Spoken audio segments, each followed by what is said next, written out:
This is the Art of Darkness podcast with Kevin Kautzman. And Brad Kelly. We're a couple of very online writers interested in the dark side of what drives creative people to create against all odds. This show is about art and the people who make it, what it costs them, and what it takes to bring something unique and impactful into the world. Each episode, we excavate the life and work of an artist you might think you know. Don't worry, they're all safely dead. On every episode, we try and find out just what the hell was wrong with them and how they worked through their darkness to create something that lives on after them and continues to move culture. Find us online at artofdarkpod.com and on Twitter at artofdarkpod. All right, we've got some sponsors for the pod now. Wait, what? Every link you need for the things we talk about here is at artofdarkpod.com/sponsors. First up, books.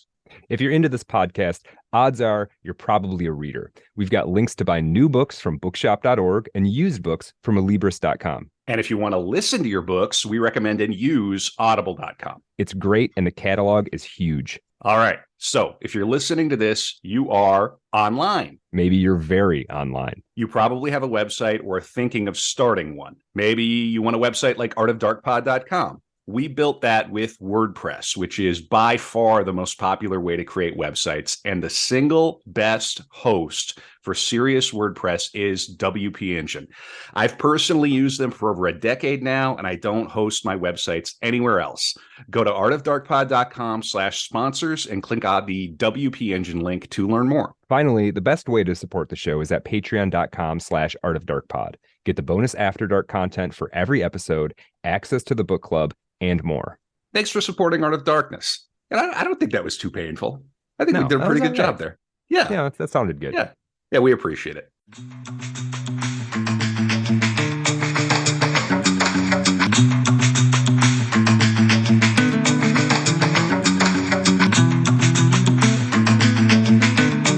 Season 3, Art of Darkness, I think officially begins now.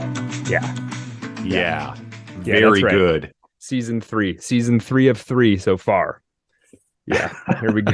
Here we go. That would make sense, would it not? Yeah, that's right. Season 3, 2023. I'm Kevin Kautzman with my very good friend, the Captain Kurtz, the Colonel Kurtz of podcasting with unusual methods, Brad Kelly. How you doing, Kevin? I have never been better, Brad. I love doing core episodes like this one. We are starting season 3 with what I am sure will be a certified banger. We felt we had to finally get around to Joseph Conrad. Yeah. Why would we, Art of Darkness, need to do Joseph Conrad, one wonders? I think it's all very obvious, isn't it? Yeah, I think it's going to be obvious to most people listening to this, but if it's not, Joseph Conrad is the author of, and I'm not going to give away too much here, but Joseph Conrad is, of course, the author of Heart of Darkness, from which we draw our, is it namesake if it's not exactly the same? I suppose it's an inspiration for the name of the show. It has a certain ring to it. I was out recently and sitting getting dinner. I was sitting at a bar in St. Paul, and I had a book with me. I had Heart of Darkness with me, of course, because we're getting ready for the book club for Patreon. You want to go to artofdarkpod.com/book-club to see our list. And of course, we're starting with Heart of Darkness. And the gal next to me was a librarian. Oh, nice. And she and she had a book of her own. She was reading Louise Eldritch, and we got to talking a little bit. And I had to say, because we got to talking about Heart of Darkness, and her eyes just kept, because I was, her friend who had maybe had a few, was like, well, what's it about? And I'm like, great question. And the librarian looked over to me, and I kind of gave a little expository answer that wasn't just surface level, because of course, Brad, in the Telegram, t.me/artofdarkpod, you've been giving all of these like deep cuts into, and we'll get into it, I'm sure. But anyway, she got to the point where she's like, because of course I had to mention the podcast, right? And she said, well, this is where you give me your details. And I said, here. And she was like, no, you need to write them down. And I was like, I had my copy of the book. Ooh, I don't have it with me, but I had my copy of the book, and I just covered the H and the E. And I said, this is the name of our podcast. Very handy. It is. was a good prop. So anyway, hey, if she's listening, if our librarian, shout out to librarians all around the world. We appreciate you. So yeah, could not be more excited. Thanks for everybody who's coming on board now on our little steamship into the depths of what is human and what is inhuman in the human. That was a mouthful.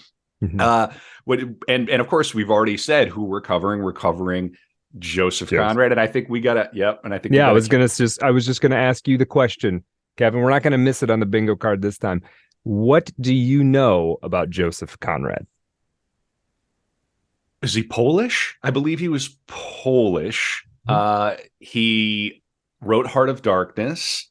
He wrote one other tome that the name of which I will not be uttering on the pod. We're going to talk about that one. Okay. All right. Let's talk around it, Brad. Get on the buzzer. Get ready on the buzzer. Yeah. And the Narcissus. And I know that he is a rare bird in that he wrote in a second language now what are considered masterpieces, which is an incredible thing to think about. Unlike many of our subjects, because we're featuring him in the book club, I'm getting kind of ahead of things. And for those who know the format, you might know the format of the show, but Brad and I take turns on these core episodes. So it's Brad's turn to teach us about the life of Joseph Conrad. But I have been reading Heart of Darkness, and I think it probably gives me some insights into some personal experiences he had, I would imagine, drawing from his time in the Belgian Congo, and potentially sailing from London.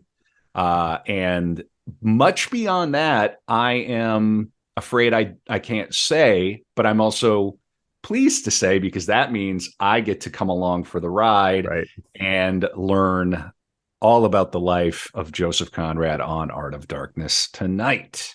Excellent. Yeah, that is all true. Wrote Heart of Darkness, Polish fellow. We're going to talk about that background. English was not his first language. We're going to talk about that because it's key, I think, here to understanding who Conrad was, not only who Conrad was, but the contributions he made to literature and how he was kind of able to use that, and also the challenges that presented, which you can imagine is pretty difficult. And you're right. Heart of Darkness is, it's not quite auto fiction, but there's a lot of details in there that Conrad lived through. And of course, he's a great writer, so he was able to make tremendous hay. But it was also, he was also in the Belgian Congo in the 1880s, 1890s. So you can imagine pretty intense time and place, coordinate in that 4 dimensions, right? Yes. So, I can about imagine. And then of course, there is some controversy about the treatment of the subject. The book is obviously massive. Is it a novella or a novel technically? I think, well, I never know where the breakdown is between the two, but it's quite short. It's short, but it's dense. And it carries metaphor. It is heavily laden with metaphor, and wonderfully so. And of course, it's a great river novel. Which I'm sure it was preceded by Mark Twain, by all of that business, and I'm sure there's probably a long history of such writing, and maybe we'll get into it. If not, maybe we'll get into it on the book club with friend of the show, Aaron Gwynn.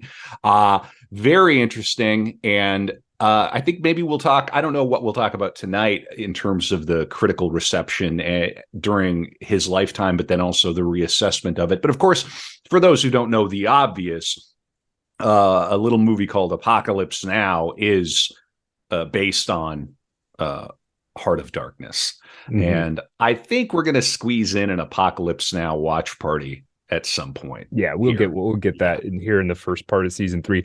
And I think that's the fact that it kind of, the story resurfaces in Apocalypse Now in a sort of a different format, a different time, a different place.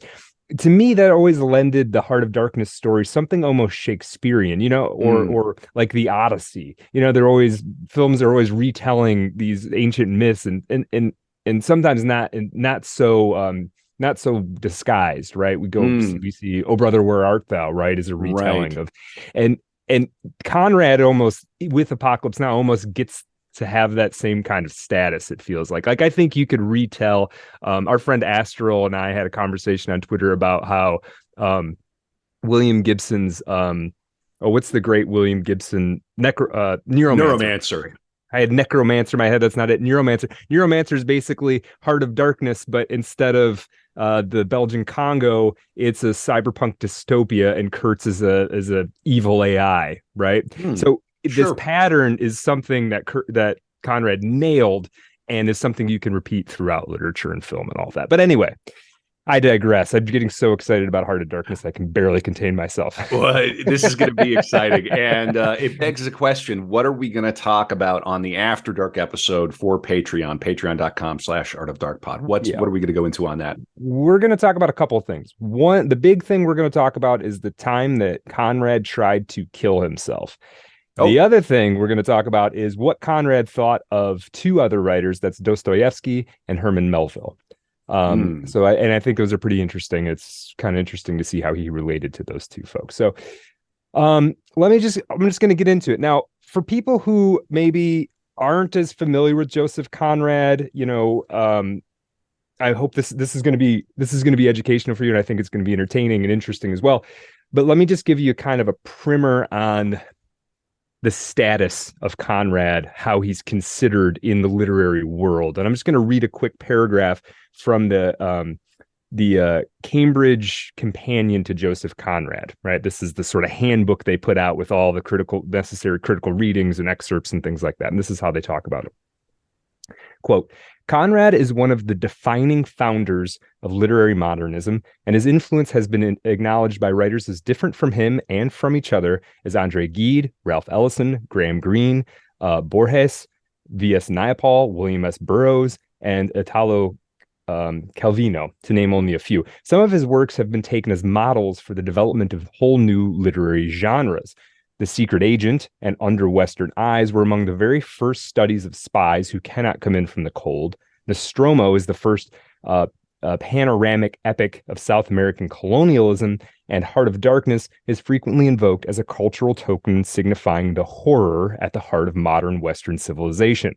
The life and works of Conrad have inspired films, journeys, sculptures, comic books, Conrad societies and journals, and well over 1,000 academic books and articles, right? So this is a major literary figure, even if you've read some of it years ago and didn't quite get it or like it, right? This is somebody that must be contended with when you're talking about sort of the history of literature.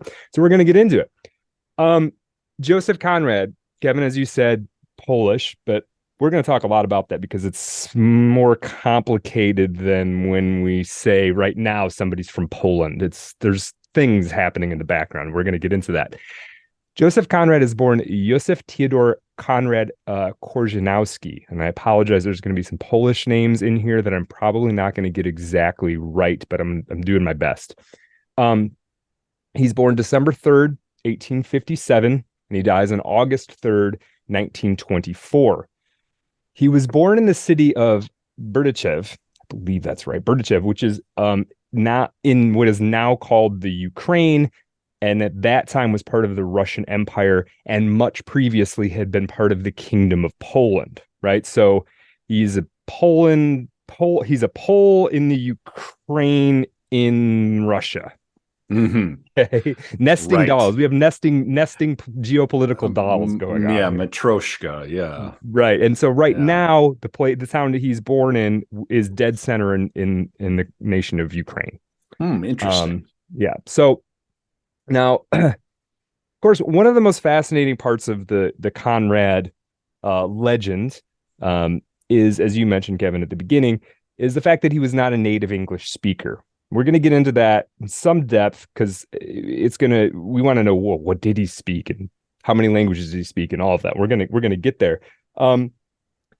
This is the thing. So, but to get to that point, we got to get some Polish history out there. And Kevin, I don't know how good your Polish history is. I'm not putting you on the spot. Weak. No, not at all. I stayed in Greenpoint for a little while in New York. Okay. I mean, I'm ashamed to say I don't know that much. Yep. Yeah. Same here. Before I started this research, I really knew very, very little. And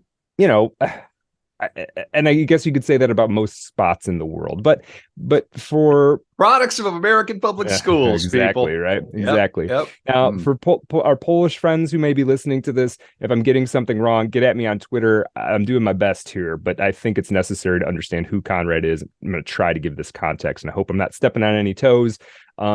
So what we call Poland, the Kingdom of Poland, came about in the year 1024 AD. Okay.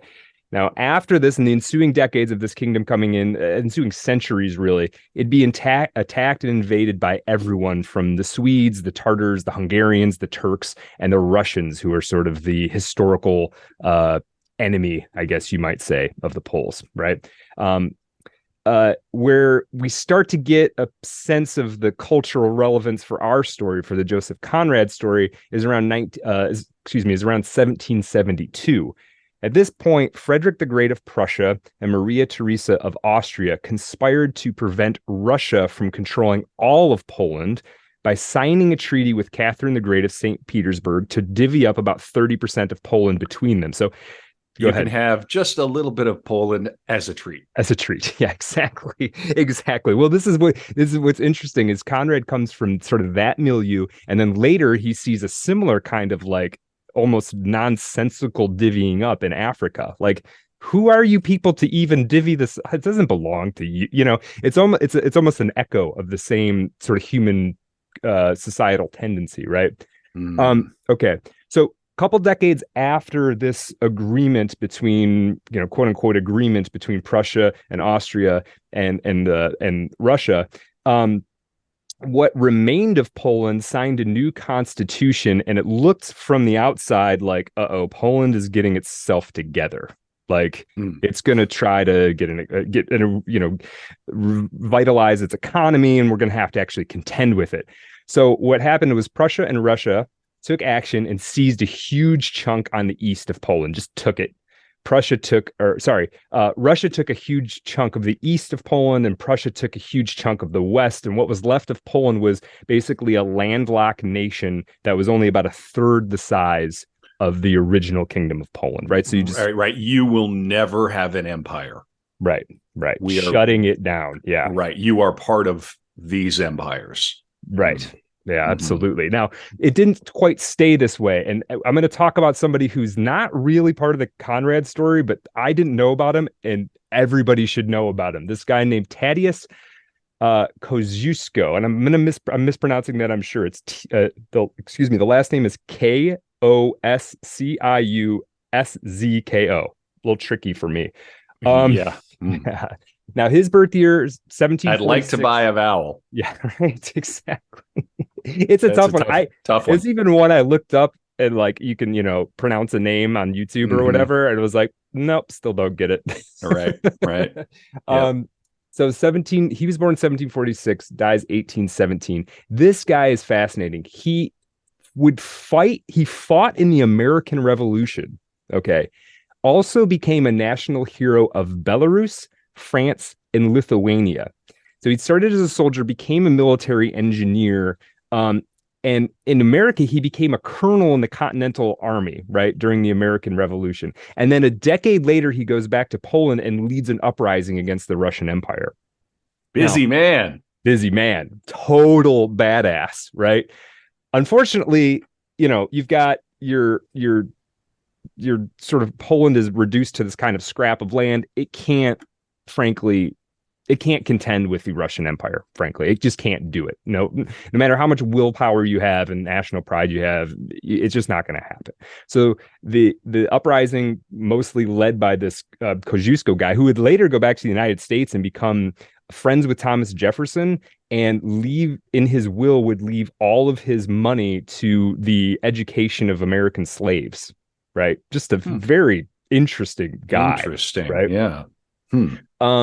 So anyway, after his failed uprising, the Russian Empire comes in and just squashes it. It's no more Poland, right?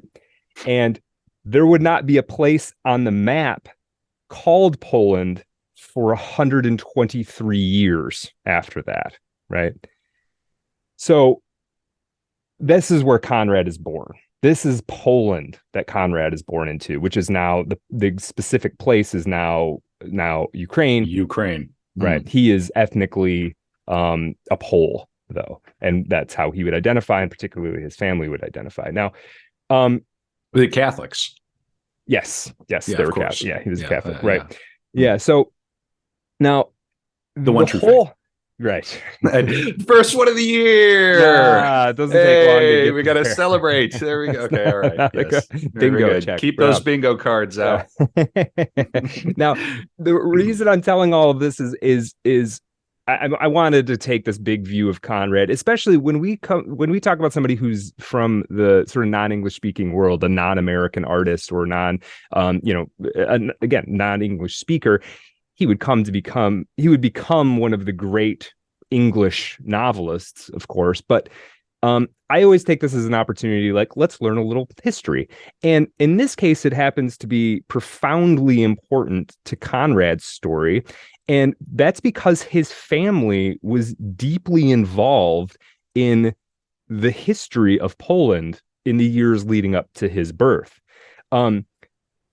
His paternal grandfather fought for Napoleon as a cavalry lieutenant and would later die in a Polish uprising.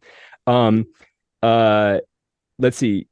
die in the uprising. I think, no, he would be involved in an insurrection in 1830 and then die in a later insurrection in the 1860s, which we're going to talk about, right? That's his grandfather. What do you call a gathering of insurrections? It's a lot of insurrecting. It is, right? Yeah. And we need to bring back more insurrection. Well, actually, wait a minute. I want to disavow.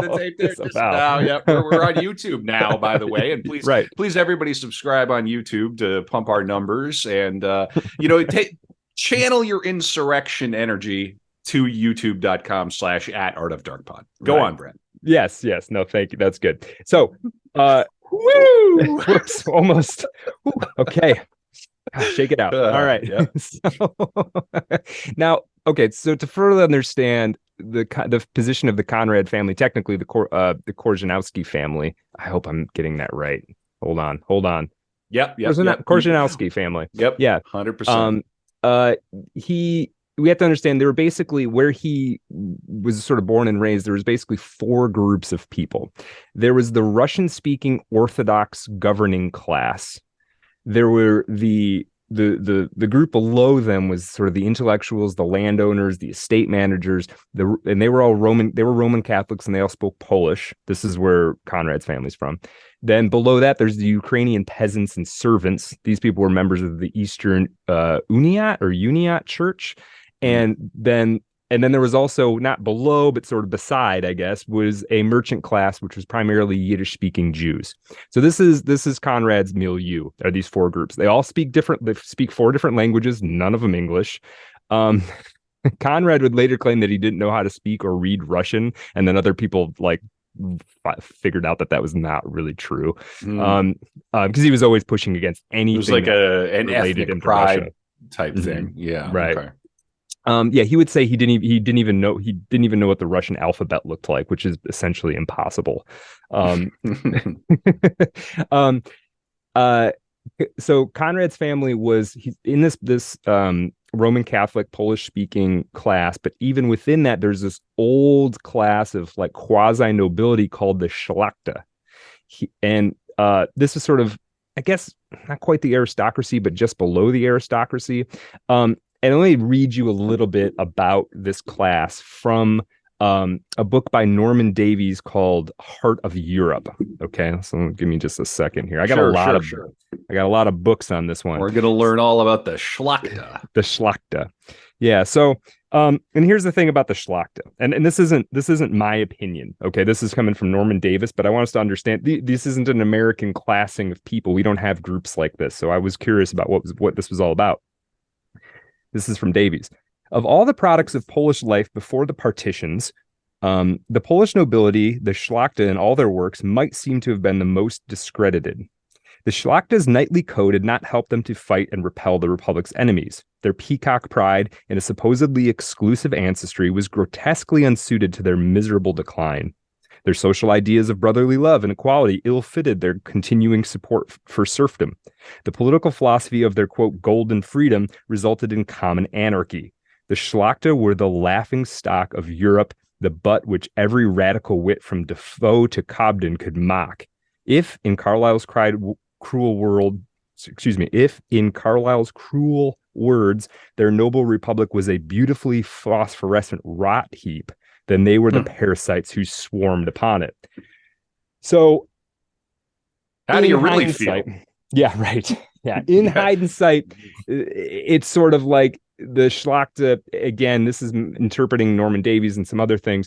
It was sort of like, it was a class that hadn't really resisted the empire in a real way, and then had sort of taken advantage to the extent that they could after the partitions, after they became part of the Russian Empire.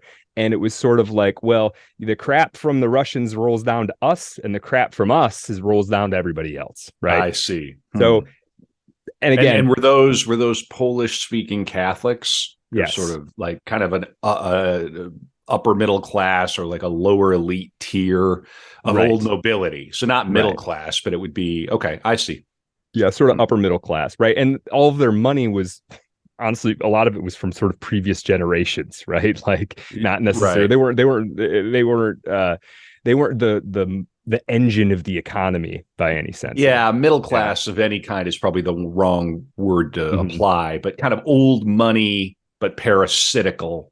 And okay, and still trying to cling to that reputation and that aristocratic sort of position. Right? We don't have anything like that in the United States. No, I don't know what that would be about. Right. So, okay.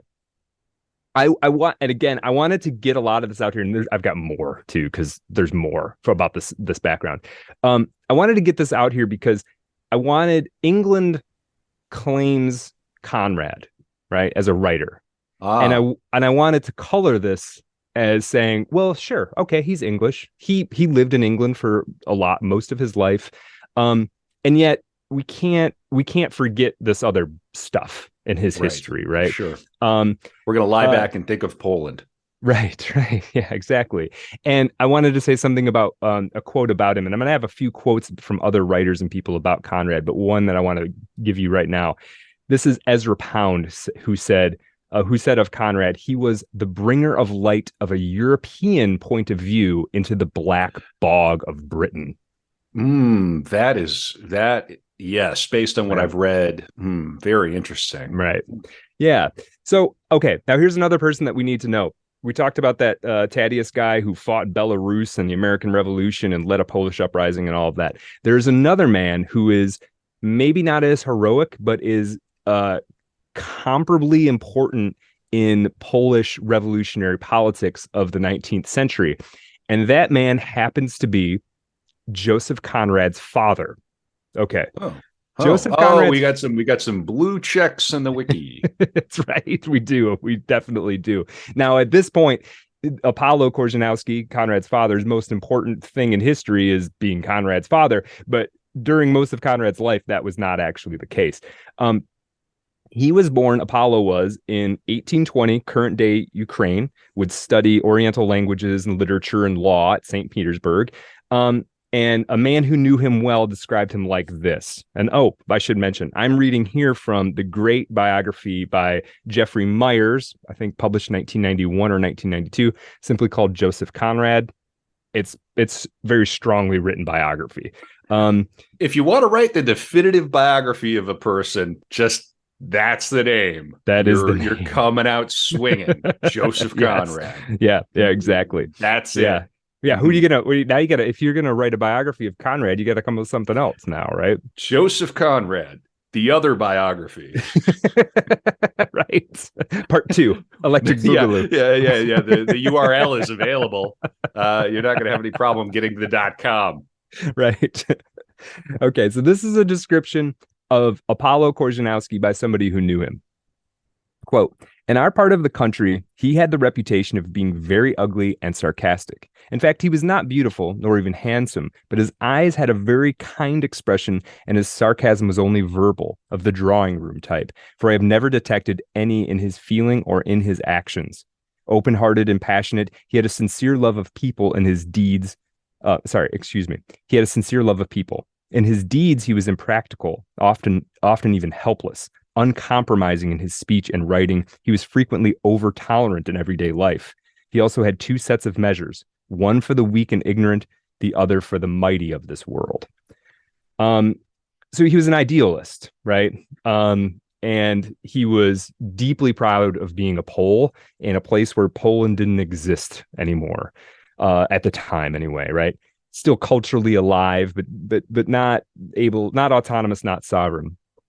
Apollo marries a woman named Eva Bobrowski, also from the Szlachta class, who is the only surviving daughter in a family of 6 sons. This marriage was highly disapproved of because Apollo had no occupation, owned nothing, and seemed lazy. Now, Apollo the Neat. Yeah, a little bit. Yeah, that is a heck of a name to give your son. It's intense, right? Yeah, that's a very intense name. It really is. Now, of course, he wasn't lazy. He was a poet and an activist. Anyway, so in 1855 or thereabouts, after the death. All right. Okay. I'm just teasing. He was a great man. Nothing more to say. Right. Yeah. Right. In 1855 or thereabouts, remember Conrad's born in 1857. This is shortly after the death of Tsar Nicholas I. Apollo becomes the prime mover behind a secret society called the Trinity, which opposed conciliation to Russia and instead urged active resistance. One of its biggest things was a newspaper and other publications, largely written by Apollo, that was trying to nourish the resistance and sort of keep alive the flame of Polish nationality, right? Because you can imagine over generations, you get crushed and you still have your national identity, even though you have no autonomy, right? 2, 3, 4 generations go by, and that starts to get washed out a little bit culturally, right? And so Apollo's thing was, he's not going to lead an uprising, but maybe we can sort of keep the Polish heartbeat going, right? Until the time is right. They moved to when Conrad was born, or just before he was born, they moved to this Berdichai place in modern day Ukraine, be closer to the Conrad's maternal side. Eva gives birth. They take Conrad's name, which is not his last name. His last name is Korzeniowski. They give him the name Conrad with a K. After this, because it's metal. It's way more metal. Way more metal. Right. They take it from there's a character in a Polish patriotic poem by Adam Mickiewicz named Conrad Wallenrod, right? And they give this is what they call it. When Joseph's a little boy, his family calls him Conrad. That's basically his name. Would they have pronounced it Joseph? So it's Joseph Conrad. Yeah, okay. Joseph, Joseph, or Joseph, or I think it might be more like Joseph, but not the American J. And for a Pole, if you were a Pole and you heard somebody, a little boy, and his name was Conrad, that would symbolize to you that he was like an anti-Russian fighter. It's like. It's a poetic reference that everybody would have at that time. Right. Interesting. So to us, it doesn't mean that much, but right. I'm preparing to name, if I am blessed with another son, he will be named Vladimir. Okay. No. of course not. But yes, I mean, it would be very interesting to think about, like, what names. Yeah. That okay. Anyway. Yeah. It's like if you name your son, Abraham. Is it Abraham? Is that even right? I can't think of exactly what it would mean in America. Well, it would suggest a certain religiousness, possibly, and could mean. There's a lot of things that it can mean, but I take your meaning. So the name Conrad has a very particular sense about it at the time. Very curious. And notice that he later, even though Conrad would change his name to a more English sounding name, he kept that part of it. Right. He didn't keep some truncated version of Korzeniowski. He kept Conrad. All my daughters are going to be named Karen. Can you imagine? Just a squadron of like little Vladimirs and Karens running around in a family. just That, insufferable. yeah, managers would fear you. You'd get kicked out of every Costco from here to Utah. It says online the price is these eggs are Karen, relax. Right, relax. Just Vladimir standing there in a tracksuit. We like to paint a little picture on Art of Darkness. We like to have a little fun. Yeah. Why not? We're gonna get dark here in a second, so we should have our laughs now. Now, quick, I want to read a poem that Apollo, Conrad's father, wrote for little Conrad when Conrad was born. So this is by Conrad's father and translated into English, obviously. Bless you, my little son, be a pole with an exclamation point. Though foes may spread before you a web of happiness, renounce it all. Love your poverty. Baby, son, tell yourself, you are without land, without love, without country, without people. While Poland, your mother is in her grave, for only your mother is dead, and yet she is your faith, your palm of martyrdom. This thought will make your courage grow. Give her and yourself immortality. It's a big, heavy thing to put on your son, right? That's some nationalism. Mm-hmm. Oh yeah, no, Apollo was absolutely, he was, and we're gonna get into this right now, actually, because in 1861, when Conrad is about 4 years old, Apollo is arrested by the Russian police and imprisoned for 7 months in the Warsaw Citadel, right? And this is one of Conrad's first memories, is his father being in prison as a political prisoner. I'm going to read it to you from the Meyer biography. As I said, in Warsaw, autumn of 61, Apollo was arrested. His extreme views were not generally accepted, and he narrowly escaped deaths at the hands of a terrorist group, the Staletists. Conrad later objected to a critic, probably the left-wing Edward Garnett, calling him the son of a revolutionist, and unconvincingly insisted that no epithet could be more inapplicable to a man with such a strong sense of responsibility in the region of ideas and action. But Apollo, one of the most radical red conspirators, clearly advocated violent revolt and national insurrection. The Staletists. That is an incredible band name. Isn't it good? That right? slaps. Yeah. So what were they? What was that group? They were against the Polish nationalists. I'm assuming so. I didn't really look into the Staletists, actually. Well, and when you say red, you don't mean, that doesn't mean communists there. No, I mean, this kind of predates anybody identifying. Of course. Yeah. What am I saying? Yeah. It was sort of the red and the white, and I don't totally understand this, but I think the white was sort of the imperial at the time. Okay. Yeah. Right. Yeah. Interesting. Yeah. Now here is one of Conrad's very first memories. The 3-year-old Conrad remembered standing in the large prison courtyard and looking at his father's face, staring at them through a barred window. Though Apollo's conspiratorial comrades offered to help him escape, he refused to consider this, ostensibly because he did not want them to risk their lives for his sake, but also because he wanted and welcomed this martyrdom for Poland. Right? His dad was like, maybe he's lazy, maybe he's, not capable of doing it, but he was for real. Like he picked a hill to die on, and he was willing to die on it if it came to that, right? Now, after a protracted waiting for trial and a court date, etc., Apollo and his wife Eva, who in her letters had helped to incriminate Apollo and kind of incriminated her as a sort of aiding and abetting, they were both sentenced to indefinite exile in the village of Vologda, I think is how you say it, which is almost Siberia. So you might as well just imagine that they were exiled to Siberia, right? It's a journey of over 1,000 miles on today's roads. Like if you had to drive it now, it's 1,000 miles. Rough.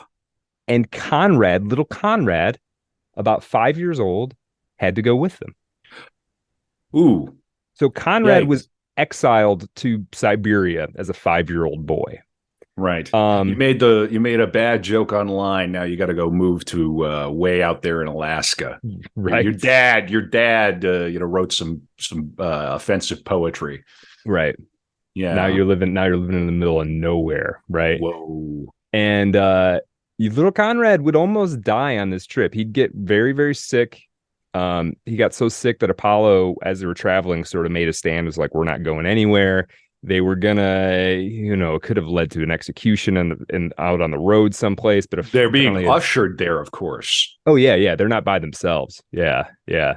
Um, Whoa. apparently a doctor kind of came in the nick of time to help get some kind of medication or treatment to little Conrad. Um, Eva, Conrad's mother, becomes deathly ill on this trip as well. That was tuberculosis, which eventually would kill her. And anyway, after a month on the road, they arrive in Vologda, which I'm going to read Apollo's description of this. This is Apollo talking. Quote, "What is Vologda? A Christian is not required to know. Vologda is a huge quagmire stretching over 2 miles, cut up with parallel and intersecting lines of wooden footbridges, all rotten and shaky under one's feet. This is the only means of communication for the local people. A year here has 2 seasons, white winter and green winter. The white winter lasts 9.5 months, the green winter 2.5. Now is the beginning of the green winter. It has been raining continually for 21 days, and it will do so till the end. During the white winter, the temperature falls to minus 25 or 30 degrees, and the wind blows from the White Sea. The air stinks of mud, birch tar, and whale oil. This is what we breathe. All one does is pray with confidence and blind faith, although common sense says that prayers from here can never reach heaven, and that God always looks another way, or else the view of the world would become too repugnant for him." Wow. And I just want to clarify, this is on the other side of Russia from Siberia. This is in the west, north of Moscow. But it may at that time, it may as well be. Right. You're approaching the Arctic Circle. Like it's getting into, right. That's why I said just like, it might as well, because I think most people's conception of Russia is just like super cold, like North Pole with with some trees. That's basically where they're living. And they lived there for a while. Now, in 1863, while they're in exile, there's another Polish uprising. And it wasn't completely uninspired by the work and the quote unquote martyrdom of Apollo. His name was remembered by the people who were leading this Polish uprising. He was, he wasn't the only guy, but poets never give up. You right. never know what might happen. Yeah. Now, this uprising, of course, was suppressed like all of the others. Actually, just interesting literary historical side note. This particular uprising was suppressed with a little help from Vladimir Nabokov, right? What is it? Nabokov? Nabokov. Nabokov's grandfather, who was the aide-de-camp to the Tsar's brother. So just interesting kind of thing, right? Now, Conrad's paternal grandfather would die in this rebellion. Another of his uncles would die in this rebellion. And a second uncle, the hunchback Uncle Hillary, would survive, but he would be pushed into actual Siberian exile, where he would like live out in freezing cold misery for 15 years until he would die as well. The remaining Korzeniowski fortunes, such as they were seized by the Russian government. So I hope this is dark enough for the Art of Darkness fans. Right. Yeah. This is definitely probably top 5 of childhoods. Actually, this might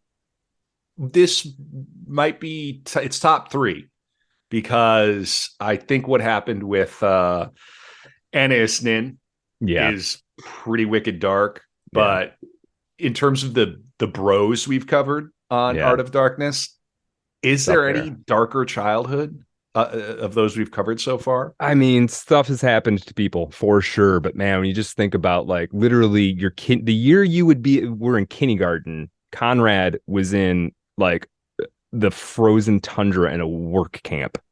Right. Insane. Rough. Okay. Yeah.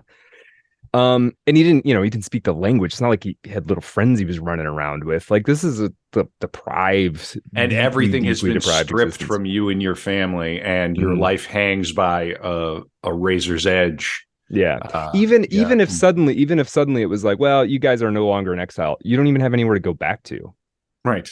Family's been wiped out, the money's gone. There's nothing for you. There's nothing for you anywhere in the world, basically, right? Or at least that's how it must have been how it felt. Well, I feel bad for little Conrad now. I want to see how he's going to get out of these scrapes, these rough and tumble scrapes. He does manage to get out of it. You're going to make it, kid. Yeah. Now, the Korzeniowski family, all of them were so sick that they did manage to petition to get moved slightly closer to Kiev, mostly to just get slightly out of the winter. So this, I think there were 3 years of Vologda, and then in 1865 they get to Kiev, or closer to Kiev, and then his mother dies of tuberculosis when Conrad's 7 years old. Right. So then you've got Apollo. Get that bingo card out. Yeah. Dead parent, 7 years old. You lose your mother. Ooh, yeah. Doggy. Now here's Apollo.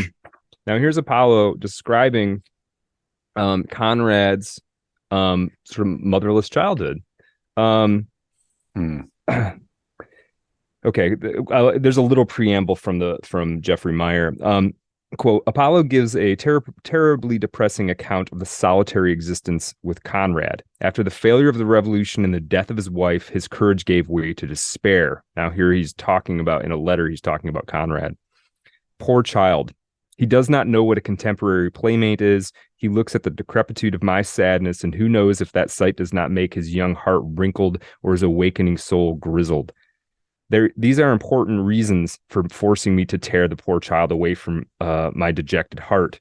Since last autumn, my health has been declining badly, and my dear little mite takes care of me.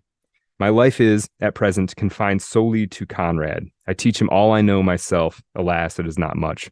I guard him against the influence of the local atmosphere, and the little mite is growing up as though in a cloister. The grave of our unforgettable is our memento mori, and so every letter brings us fastings, hair shirts, and flogging. So, not long after 1869, 4 years after this, little Conrad's 10 or 11, Apollo dies of tuberculosis as well. Oof. And so no parents.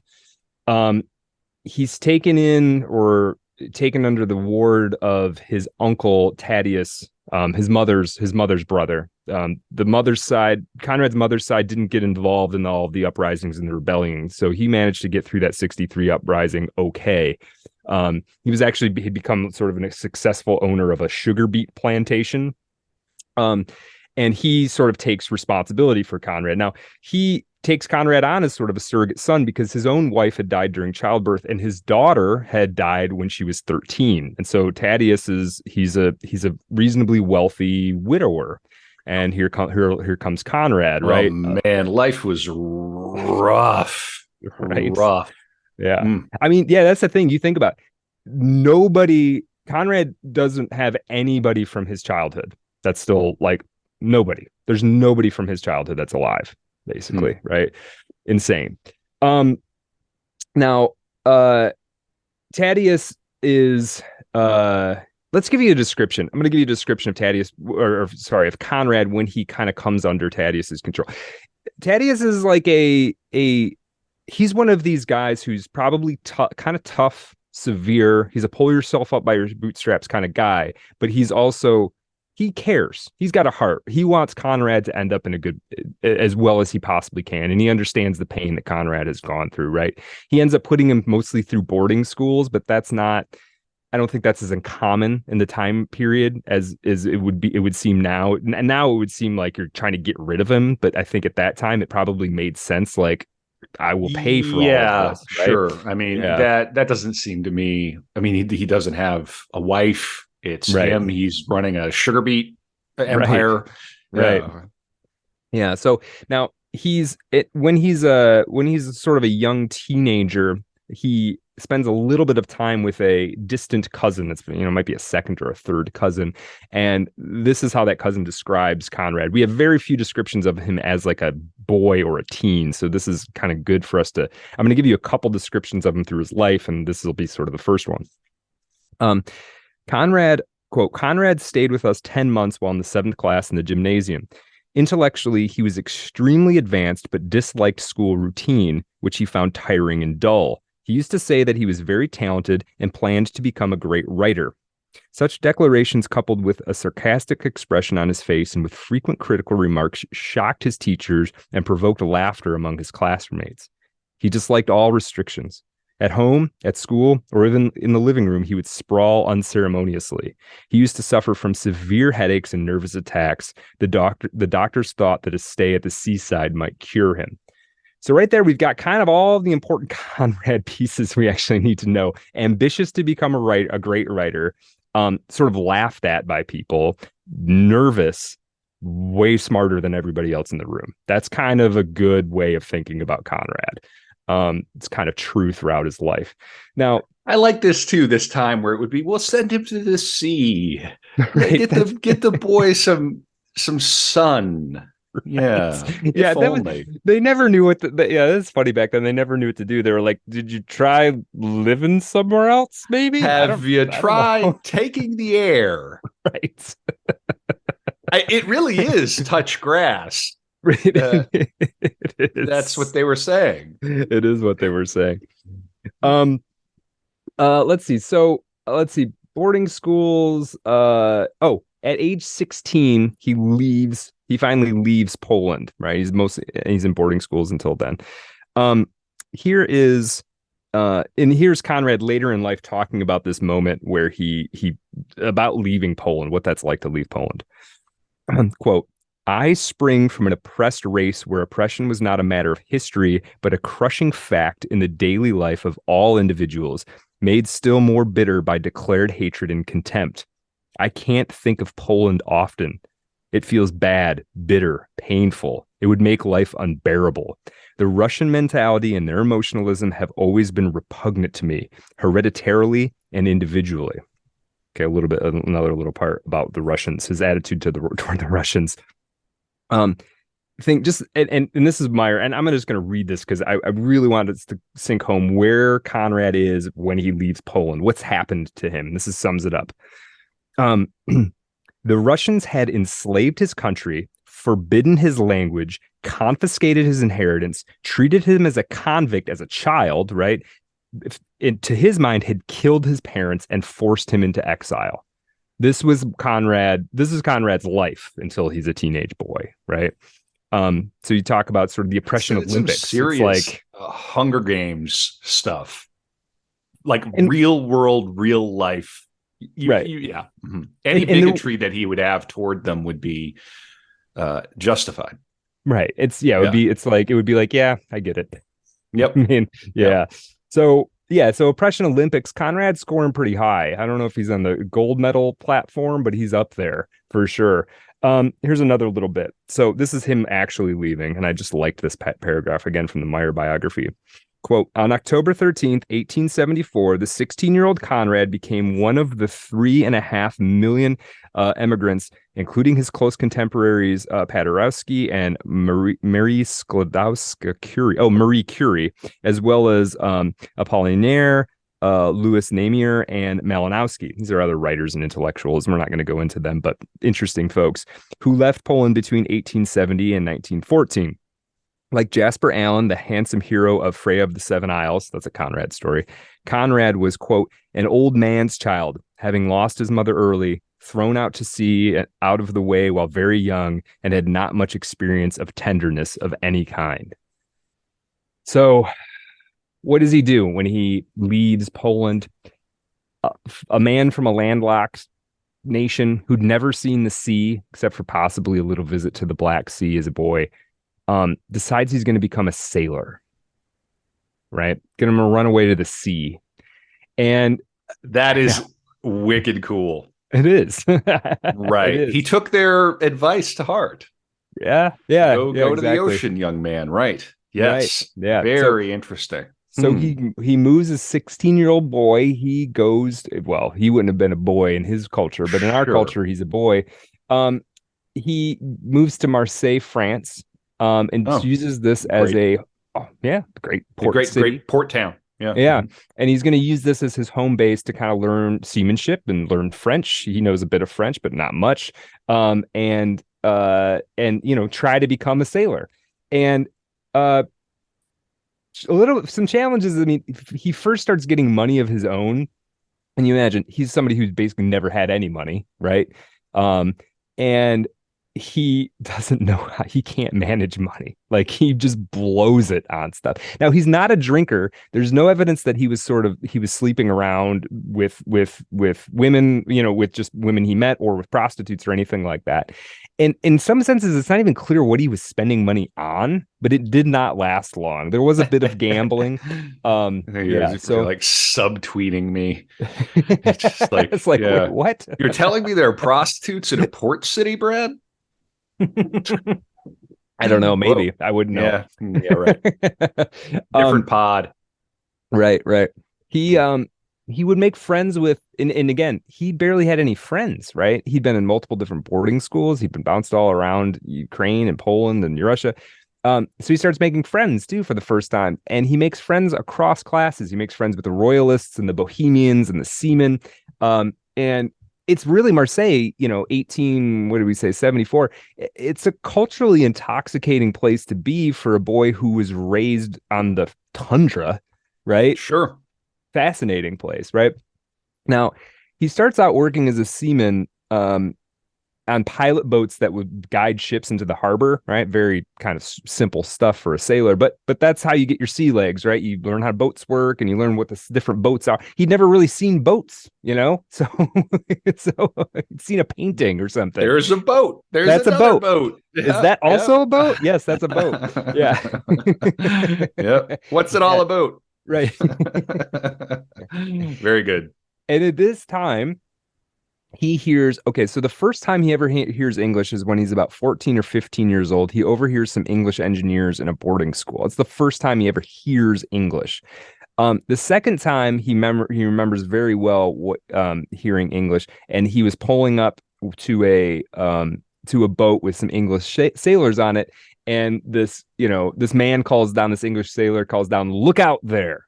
And that's that really stuck in Conrad's mind. That for Conrad, that was the first English he ever heard at the age of 16 years old. Probably this is one of the things they say about language learning is that if you make it essential, if you're going to get hit by a rope or fall overboard, you're going to learn it really, really quickly. Yeah. Well, and what's great about Conrad learned English from, newspapers, he says, but also he would emphasize on several different occasions. He basically learned English from Shakespeare and sailors. That rocks. Isn't that such a cool combination? That is so cool. Yeah. I think this might be true. I think they used to in the theaters, because there was so much elaborate rigging that would go on, that they would hire sailors, sailors who had been injured and couldn't work on the boats anymore, or were retired out. I don't exactly know if this is entirely true, but I heard this, and they would, because they would have elaborate set changes, and it would all be done with ropes and things. So right. Yeah, it would make sense that it was sailors. And I think one of the reasons you're not supposed to whistle in the theater has to do with the fact that the sailors would use whistle cues for changes on boats. Oh, interesting. Now, that could just be theater kid bull, but I've heard that. So it makes sense, especially the pulleys and the ropes and pulleys thing definitely makes sense. I mean, if you wanted to hire somebody right off the street who knew knots and things, that you definitely want a sailor, right? Right, yeah. We definitely do not want something falling on the head of our leading man midway through Hamlet. Right. Yeah, and somebody who's not scared to climb up there if they have to either, right? Yeah. Right, 100%. Yeah. So it's not long in Marseille before Conrad does get a berth on a ship. He takes 3 trips from Marseille to Martinique, which is a trip of about 5 months. So this is he's crossing the ocean blue on these trips. On the return of his first trip, he went at first. He sort of he got off, turned around, and went right back. And he kind of thought that this is how it was going to work, right? It's like, all right, you just get off one boat, get back on another boat. You're starting to make money. You're not really spending money because you're on the boat. Kind of works out all right. But on the return voyage of the second one, they had been so beat up by winter storms that they had to stop in Le Havre. in the north of France. Marseille's in the south of France. And he ended up having to take a train to Marseille to get home to Marseille, and loses his trunk, right? He's 18 years old. He's weirdly enough been in like 4 places in his life, and one is like the Arctic tundra, one is Warsaw, one is Marseille, and one is the Caribbean. It's like a very strange experience to have, right? What were they doing in Le Havre? Oh, they got beat up and they had to turn back. And yeah, they couldn't. They just port. they were no longer seaworthy. So yeah, I don't know if it was closer for them or what, but yeah, they ended up having to get there. And he takes another trip to Martinique, where his third trip is where he meets this 40-something-year-old Corsican man named Dominic Cervoni, who would later be the inspiration for the character Nostromo in Conrad's novel many years later. So, and he would also see the South American coast, right? And which Nostromo, we're not going to talk about Nostromo in depth just because there's so many novels to talk about, and I picked some, and Nostromo wasn't the one that I decided to go in detail on. And Nostromo is all about a fictional South American country. So these trips, these early sailing trips, featured in Conrad's writing for years, right? Well, is this where Nostromo comes from in Alien? It must be. Oh, I don't know. I didn't even. Oh, that's the name of the ship. Is the Nostromo? Is it really? It probably. Oh, it is then. Absolutely. Into the heart of darkness. There you go. Very, very interesting. Yeah, and even the alien has the bald head like Kurt's. That's true. Alien is just heart of darkness in space. a little bit. Yeah, everything's. That's interesting. I forgot about this ship is called the Nostromo. That's wild. Huh. Okay, so Conrad learned some things about sailing, obviously, but one thing he learns is that it's not as much of an adventure as he perhaps thought it was. Oh, it's probably wicked boring. This is the biggest thing. All dudes. Yeah. And gosh, yeah, but you'd learn how to spin a yarn. Yeah, for sure. Yep. Yeah, absolutely. But yeah, exactly the same things you say. It's boring. The food's pretty bad most of the time. A lot of the companions, I mean, you might meet some interesting people, but he would comment sometimes like, I don't have anybody I can talk to, really, right? They're all just sort of, and then you're stuck with them for months. It's not like somebody you go to work and see every day. You live with these people for months on end, right? Smelling their BO and all that. Now, what's funny though is during this time in his early sailing years, up until about the year 1881, so up until the time that Conrad is about 24 or so, Thaddeus, his uncle, is giving him a stipend or an allowance, and that allowance is about 2,000 francs a year. And that amount, just because who knows, what does that mean? 2,000 francs a year. That's about what a lieutenant in the French Navy made at that time. Oh. So he's basically making a living wage, whether he gets paid by a boat or not. Right. And yet that amount of money was still not enough for Conrad. And he was constantly writing and asking for more money. At least he's working. He is doing this. So. That's true. That's true. And that was Thaddeus's idea, was like, I will float you until you get to the point where you're more established, right? And that day did eventually come. I'm going to read you something quickly from a letter Thaddeus wrote him around this time, because I thought it was kind of as you read the letter. I'm just going to stand up real quick, but I will be listening. Yeah, sure. Yeah. So Thaddeus writes a letter. He's getting kind of annoyed about the money situation. Quote, let us, and he's talking to Conrad, and I kind of like the tone of this. Let us ask ourselves to what extent each of us has fulfilled his duties.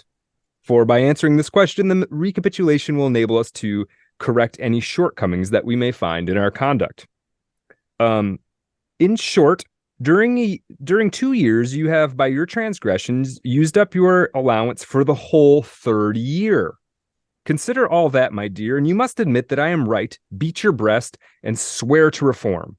I would have refused my own son outright after so many warnings, but to you, the child of my sister, grandson of my mother, I, the victim of these absurdities, forgive you with forgive you with all my heart on condition that it is for the first and last time. Of course, it wasn't the first or the last time. Well, in Heart of Darkness, doesn't he talk about gambling debts and sort of speculatively thinking about like a Roman aristocrat who falls from a young one who falls from grace because of gambling debts and then has to see the ancient banks of the Thames before it was conquered. So maybe he's confessing to have had some gambling problems. Oh, probably. Yeah. Yeah, that's what's interesting about these early years. It's not particularly well documented, and Conrad, like many great novelists, was a bit of a storyteller. So you can't always trust what he said about what happened. And also he would often like post hoc graft on motivations to what had happened to him, right? So it's like, he's kind of telling the story like I had sort of planning that to happen. Like he would say, we're going to get to it, but he would say that he'd always planned to be an English sailor. That's just not true, right?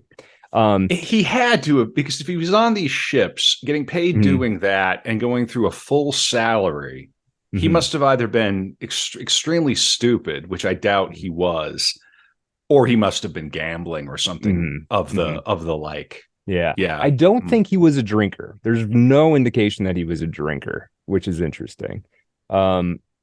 Anyway, so at one point he's in France, he's in Marseille waiting to get a ship. He would later say it's harder work trying to get work on a ship than actually working on a ship, right? Because it's very freelance. It's very like this captain's looking for guys, that captain's looking for guys, this one's going to there, you're negotiating how much you should make, it's all about who you know. It's complicated. It's like freelance work basically, right? And at one point the French Office of Military Conscription comes along and tells him that he cannot sail under the French flag. The reason why is he's from another country and he's technically under obligation to military service in Russia, right? So the French regulations at the time wouldn't allow him to sail under the French flag. Now he ends up going to England because the rules are more relaxed in England. The sailing rules are more relaxed. Come on over. We'll take just about anybody. Yeah. Now, before he gets to that, and some of this we're going to talk more about in the After Dark, but when he's setting up to get this last berth, he didn't know it would have been his last. When he's setting up to get a berth on a French ship, Thaddeus had sent him a 3,000 franc check or whatever, and which again, he was making 2,000 a year. Thaddeus sent him an additional 3,000 because this was going to somehow help him get on this ship. Apparently, sometimes you had to put money up front that you then like got paid back against somehow. I don't totally understand how this was supposed to work. It'd be like a profit sharing arrangement or something. It might have been like an investment in the ship, actually. Maybe I'm not sure, but anyway, so he had these 3,000 francs, and he gets Conrad can't go on the ship though because he gets an anal abscess. It's extremely painful, and he can't sit. And so the ship takes off without him. Wait. How do you get an anal abscess? He just happens. The diet. Guess. That's all I know. Okay. I have no more details than that. Except it was bad enough that he couldn't sail. Googling anal abscess. I'll be looking that up in the background. Okay, great. Oh, it's like an internal hemorrhoid, isn't it? Okay. I think that's something like right. That. Yeah. Oh boy, right. Let's just move on. Yeah, we don't have to meander around there. So anyway, the point is he misses the ship because he's not healthy. Let's just say he's not healthy. While that ship he was on was out, that's when the French officers come to him and tell him he can't sail. Now, you have to put yourself back into the late 1800s. If he would have been on the boat, there would have been no way for the French government to stop him, right? 5 months, 6 months later would have come back. He would have made all the money back, whatever. But he still has the 3,000 francs. Now, we're going to get more into this a little bit, where this goes in the After Dark. But here's the deal. Conrad gets involved with using this money. He gets involved in gun running. Okay. Woo! All right. I like this guy. I like his whole vibe. I Right. like his origin story. Mhm. I like a lot about this guy. Very Yeah. interesting. Yeah. Okay. So he makes some friends amongst the Carlists.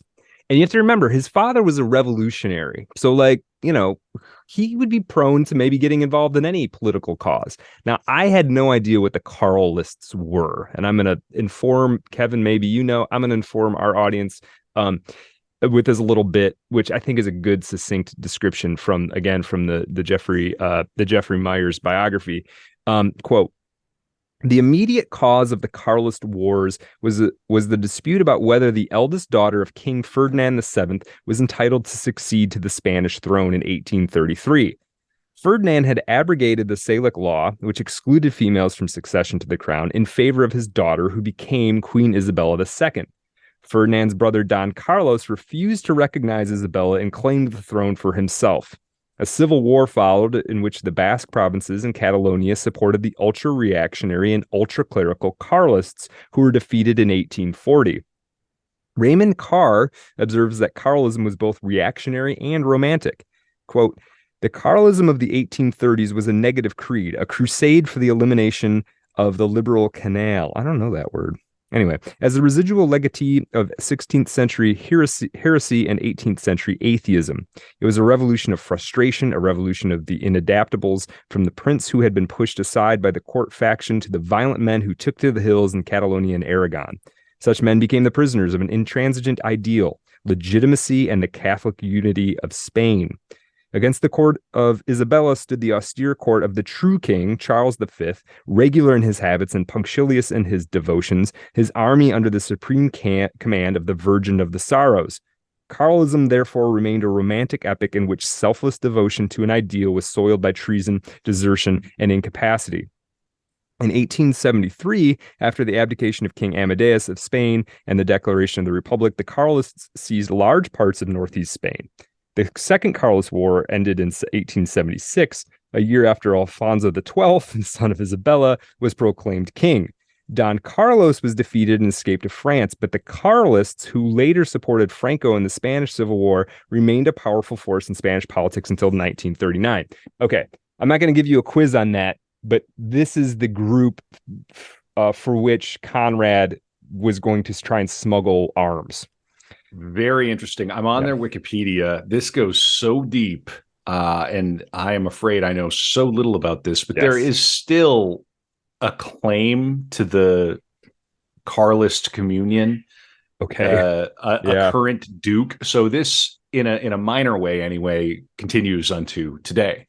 Mm-hmm. Yeah.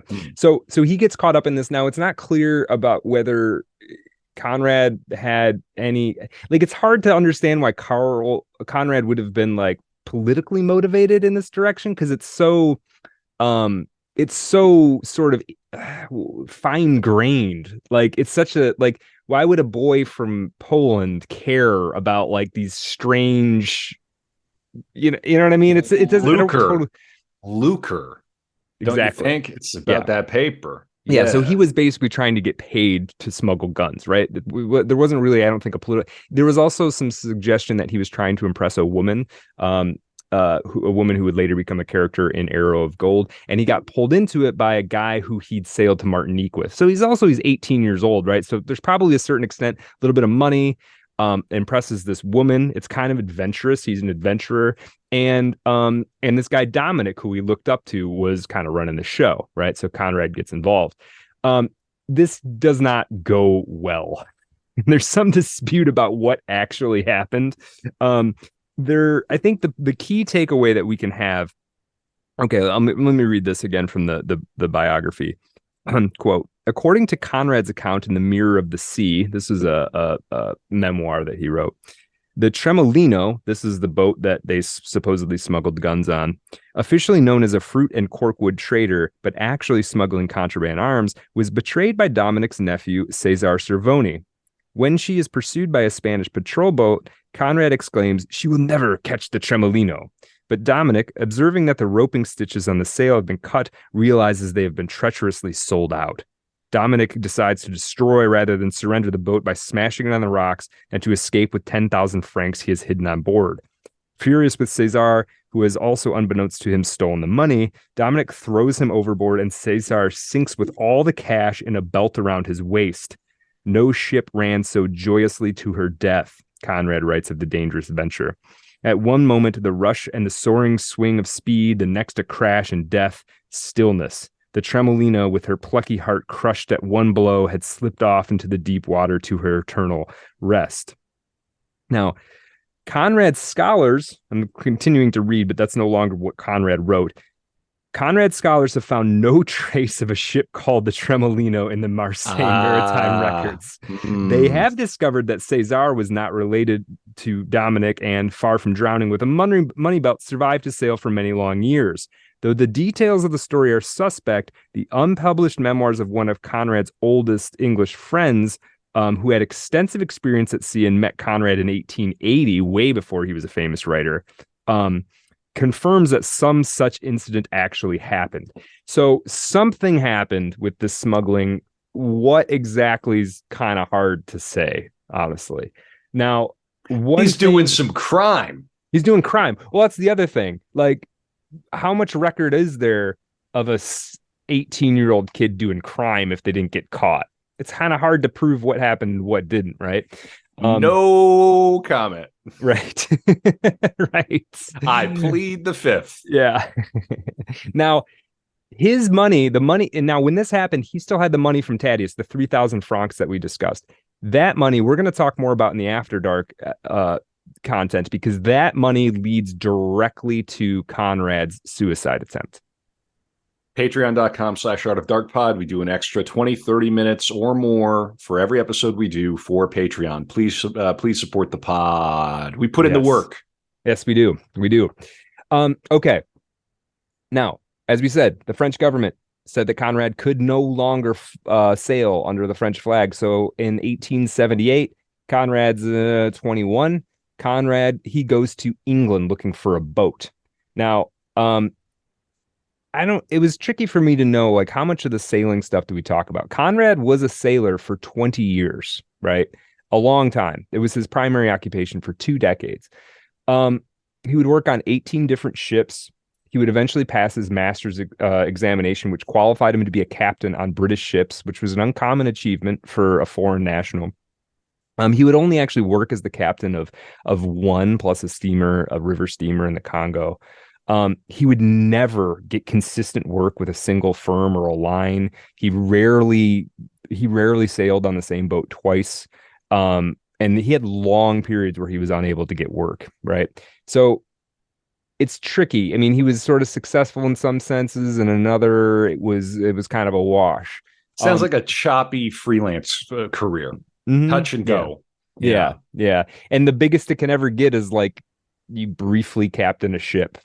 You know, there's no real retirement plan for a guy like Conrad, right? There's no military background. You're a foreign national. Yeah. You're making the best of a bad situation. Yeah. He's doing okay for a kid who grew up as basically a political exile, and near the Arctic Circle. Yeah. Now is he living? I mean, is he principally coming back to London? No, he's in when he's in, yes. So he's coming back to, I actually meant to look up exactly where this is. He calls Lowestoft home mostly, which I'm not sure where that is. How do you spell it? Oh, shoot. Hold on. No worries. I don't want to detract, but I mean, of course. Lowestoft. TOFT. Yeah. Okay. That's where he's living. It's a town in England on the coast. I didn't know exactly where it sits geographically. Yeah, no, it's on the is it at the mouth of the Thames? No, that's a different river. Let's see. But it's on the east side of England. Okay. Yeah. Okay. So he's now, there's another thing that's going on with Conrad too in his whole sailing career, because he's working at an interesting time. It's the transition between sail and steam. There's both out on the seas. There's steamships and there's sailboats. Now, as the career progresses, there are fewer and fewer sailboats and more steamships. But there's other aspects to this too, right? So steam requires fewer men, right? You can move more cargo with fewer men, and the work is much more factory-like, as Conrad would say. No, let me actually just read this bit that he wrote about this because it's actually pretty good. Again, this is actually Conrad's words. Okay. Oh, this is actually, I'm sorry. This is the Jeffrey Meyer biography. Quote, noting the difference between the risk involved and the skill required on sail and on steamships, Conrad recalled during an interview his agonizing time high in the mainmast, struggling in the darkness to unfurl the booming royals. The conditions haven't changed so much, he said. It is the men who have changed. It is not that they are less romantic. It's simply because they're of different type. The man on a steam vessel suffers less strain on the nerves. His work is easier. The sailing ship made men, Conrad said. Sailors today are little more than factory hands. That's on a steamship. It's like working on a factory, right? Right. And the jobs that were left to sailboats, for a while, there was a sort of a profitability calculation you could do where long trips were slightly more profitable under sail than under steam. As long as, because you could just put some guys out on a boat, and if it takes 6 months, that's fine. And you didn't have to burn all that coal, right? Like at some point, the wages count less than how much coal you're burning. Anyway, sure. He preferred much preferred to be on under sail, though he did work a fair amount on steamships as well. As an English sailor, he would sail to Australia and Malaysia, Bangkok, Singapore. Just try to imagine these places in 1880. I can't even bring an image to mind. He would be most often they would be hauling coal or wood. He'd be gone for months at a time. Of the dangers that he experienced, this is from a writer named Robert Folk. Conrad suffered injuries from a falling spar, which was kind of Conrad's fault. He was stranded, experienced collisions at sea, fire, foundering, and even a survivor's voyage in an open boat. So he's literally like a romantic sailor of old.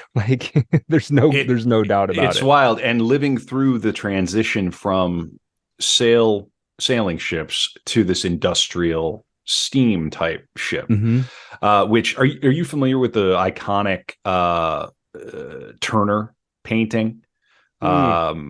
It's the one where he's rowing. No, it's called The Fighting Temeraire, tugged her last berth to be broken up, 1838. It was painted in 1838. This is a little bit of a side note. I think it's on the 20-pound note now in the UK. I'm sure I've seen it. Yeah, I'm sure I've seen it. It's iconic and beautiful, a beautiful painting to see, but it has a steamboat, a tug with a paddle wheel is pulling a 98 gun sailing ship Navy in for the last time. And of course it means an awful lot of different things, that painting. But and this is Conrad's daily experience, is this sort of transition, right? And he knows that that's the other thing too. He's getting most of his experience on sailboats. Not only it's he prefers that, right? But not only is that work going away, the value of that skill is going away. You know what I mean? There's 1,000 old dogs who know how to do it. Why would anybody hire you? It's worth noting too. We're going through a moment right now that a lot of people are experiencing some angst around. You have the advancement in robotics happening, and then you have the advancement in AI happening. And there have already been cases of people who are now going to be losing scholarships and places at university because they've tried to cheat with Chat GPT. And but that anxiety is real. Am I going to have work in 5 years? Are they going to need writers?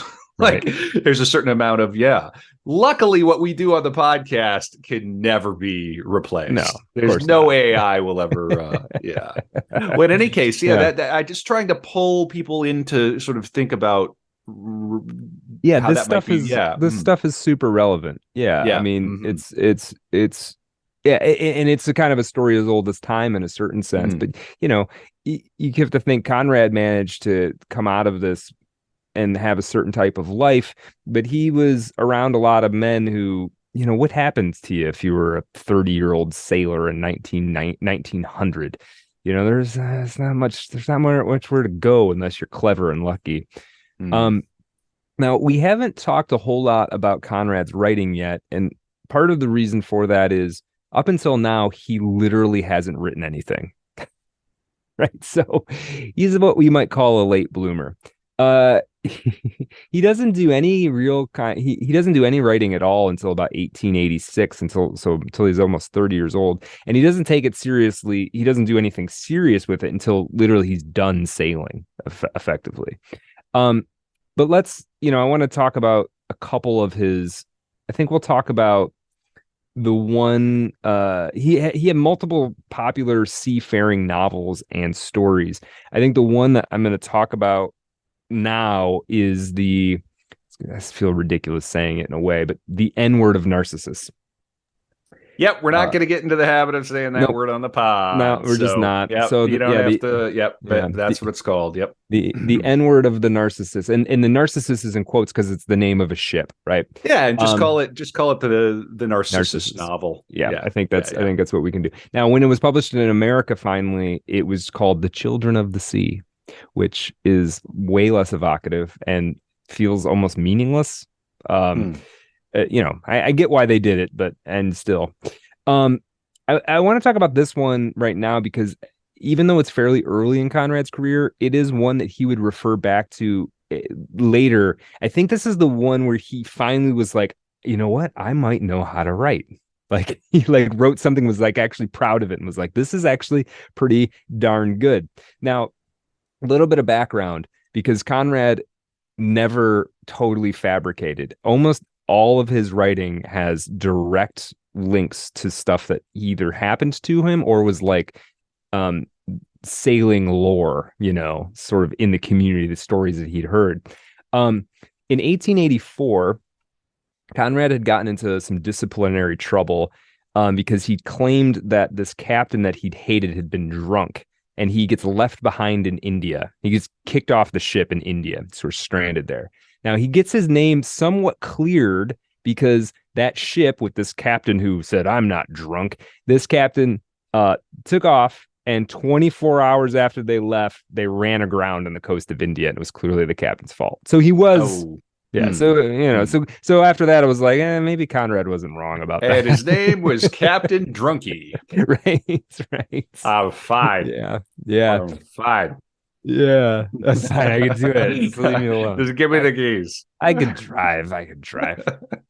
Don't drive drunk, people. No, please. Don't captain your steam. Is this a steam? Yeah, don't captain your steamship on the coast of India drunk. Yeah, 20,000-ton ship hauling wool or something.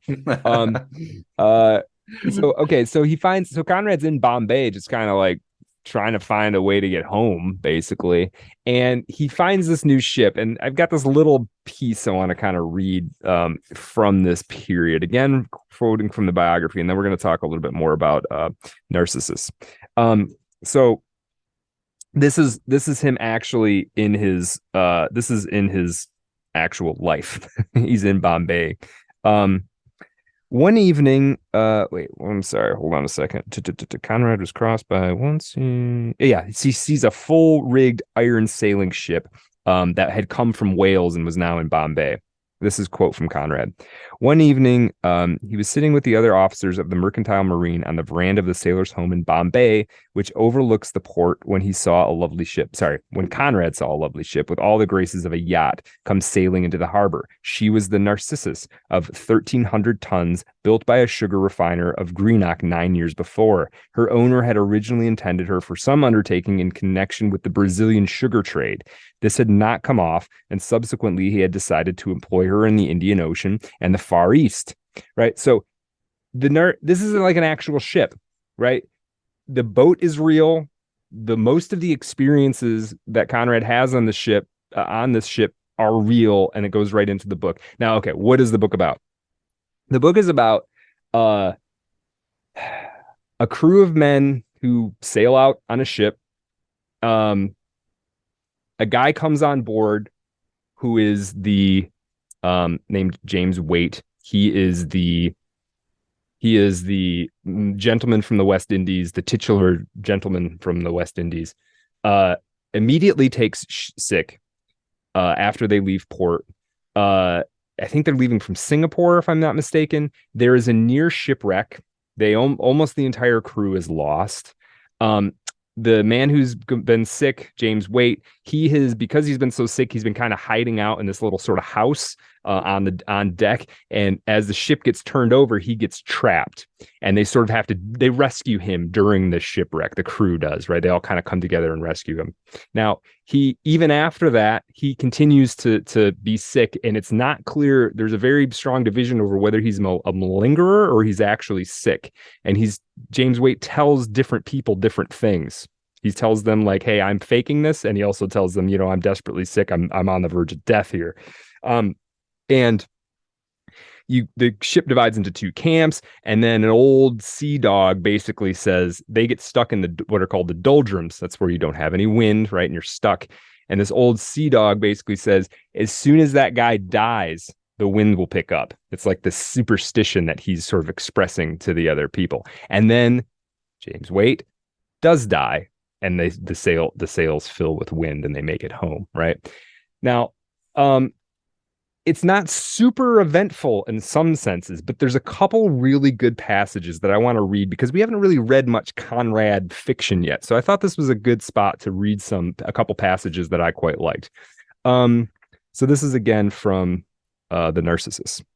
And this part is going to be about a storm. It's a very good description of a storm at sea. And it's fairly early. It's fairly early in this. It's about in the midpoint of the story. Quote, the immense volume of water thrown forward by the last send of the ship had burst the lee door of the forecastle. They could see their chests, pillows, blankets, clothing come out floating upon the sea. While they struggled back to windward, they looked in dismay. The straw beds swam high, the blankets spread out, undulated, while the chests, waterlogged and with a heavy list, pitched heavily like dismasted hulks before they sank. Archie's big coat passed with outspread arms, resembling a drowned seaman floating with his head under water. Men were slipping down while trying to dig their fingers into the planks. Others jammed in corners, rolled enormous eyes. They all yelled unceasingly, "The masts! Cut! Cut!" A black squall howled low over the ship that lay on her side, with the weather yardarms pointing to the clouds, while the tall masts, inclined nearly to the horizon seemed to be of an immeasurable length. The carpenter let go his hold, rolled against the skylight, and began to crawl to the cabin entrance, where a big axe was ready for just such an emergency. At that moment, the topsail sheet parted, the end of the heavy chain racketed aloft, and sparks of red fire streamed down through the flying sprays. The sail flapped once with a jerk that seemed to tear our hearts out through our teeth, and instantly changed into a bunch of fluttering narrow ribbons that tied themselves into knots and became quiet along the yard. Captain Allistoun struggled, managed to stand up with his face near the deck, upon which men swung on the ends of ropes like nest robbers upon a cliff. One of his feet was on somebody's chest. His face was purple. His lips moved. He yelled also. He yelled, bending down, "No, no, Mr. Baker. No, Mr. Baker." One leg over the binnacle stand, roared out, "Did you say no, not cut?" He shook his head madly. "No, no." Between his legs, the crawling carpenter collapsed at once and laid full length in the angle of the skylight. Voices took up the shout, "No, no." Then all became still. They waited for the ship to turn over altogether and shake them out into the sea, and upon the terrific noise of wind and sea, not a murmur of remonstrance came out from those men who each would have given over so many years of life to see them damned sticks go overboard. They all believed it their only chance, but a little hard-faced man shook his gray head and shouted "no" without giving them as much as a glance. Now, there's a little bit of context I probably need to give to that. I just wanted to give you a scene, how Conrad builds a scene. Slight part of that requires some context to understand. The ship tips over, in the storm. And the idea is that they're going to cut pieces of the mast off to allow themselves to roll back over, right? Now, the problem with doing that is now you don't have masts and you're in the middle of the Indian Ocean, right? So great, you didn't sink, but what happens to you after that? And the captain is basically saying, we're going to ride this out. And when the storm is over, we're going to try to right the ship. And they have to listen to the captain, right? That's the whole thing about the hierarchy of the ship, is you have to listen to the captain. Sure. And they do have this thing where they survive all night where the ship's on its side and it's like, it's not sure whether it's going to sink or not. And they all kind of manage to pull through. Now, there's one other bit I'm going to read. And this is, again, just to give us the Conrad flavor, especially at this point. That is some very strong writing. That gets your blood pumping. It does. It does. It's got the feeling of almost like a pulp adventure.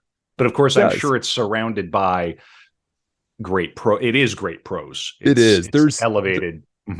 Yeah, there's a great passage, and I could have read it. I considered reading it. I think the part I'm going to read is great. But there is a great part where he's talking about referring to the ship as like a planet at night going sort of out into the solar system. It's just beautifully done, right? Just striking imagery. I'm going to give you this other passage. This actually has the character of James Waite in it. And James Waite's an interesting character because he's sort of sympathetic, but he's also a bit like, you don't trust him. He's kind of the villain, but he's not actually doing anything. He's a sort of very interesting character. But here's a bit that I quite liked. Again, from Narcissus, quote, "It looked as if it would be a long passage." This is later in the book. "It looked as if it would be a long passage. The southeast trades, light and unsteady, were left behind. And then, on the equator and under a low gray sky, the ship, in close heat, floated upon a smooth sea that resembled a sheet of ground glass. Thunder squalls hung on the horizon, circled around the ship, far off and growling angrily, like a troop of wild beasts afraid to charge home. The invisible sun, sweeping above the upright masts, made on the clouds a blurred stain of rayless light, and a similar patch of faded radiance kept pace with it from east to west over the unglittering level of the waters. At night, through the impenetrable darkness of earth and heaven, broad sheets of flame waved noiselessly, and for half a second the becalmed craft stood out with its masts and rigging, with every sail and every rope distinct and black in the center of a fiery outburst, like a charged ship enclosed in a globe of fire. And again, for long hours she remained lost in a vast universe of night and silence where gentle sighs wandering here and there like forlorn souls made the still sails flutter as in sudden fear, and the ripple of a beshrouded ocean whisper its compassion afar in a voice mournful, immense, and faint. Right, so just intense, right? Just really sort of painting the ocean. Let me give you one more, and then we're going to move on to something else. And this is right next to it, but it's different context. This is more about Jimmy Waite. "When the lamp was put out and through the door thrown wide open, Jimmy, turning on his pillow, could see vanishing beyond the straight line of top-gallant rail the quick, repeated visions of a fabulous world made up of leaping fire and sleeping water. The lightning gleamed in his big sad eyes that seemed in a red flicker to burn themselves out in his black face, and then he would lay blinded and invisible in the midst of an intense darkness. He could hear on the quiet deck soft footfalls, the breathing of some man lounging on the doorstep, the low creak of swaying masts, or the calm voice of the watch officer reverberating aloft, hard and loud, amongst the unstirring sails. He listened with avidity, taking a rest in the attentive perception of the slightest sound from the fatiguing wanderings of his sleeplessness. He was cheered by the rattling of blocks, reassured by the stir and murmur of the watch, soothed by the slow yawn of some sleepy and weary seaman settling himself deliberately for a snooze on the planks. Life seemed an indestructible thing. It went on in darkness, in sunshine, in sleep, tireless. It hovered affectionately round the imposture of his ready death. It was bright, like the twisted flare of lightning, and more full of surprises than the dark night. It made him safe, and the calm of its overpowering darkness was as precious as its restless and dangerous light. So good stuff. Very poetic, very of the 19th century in a lot of ways. Romantic kind of tendencies, but beautiful. And you know, to think, I mean, you're talking about a person who didn't learn English until he was 20 years old, being able to write this a decade or two later. But it doesn't feel like high romantic or high Right, symbolist. It has right.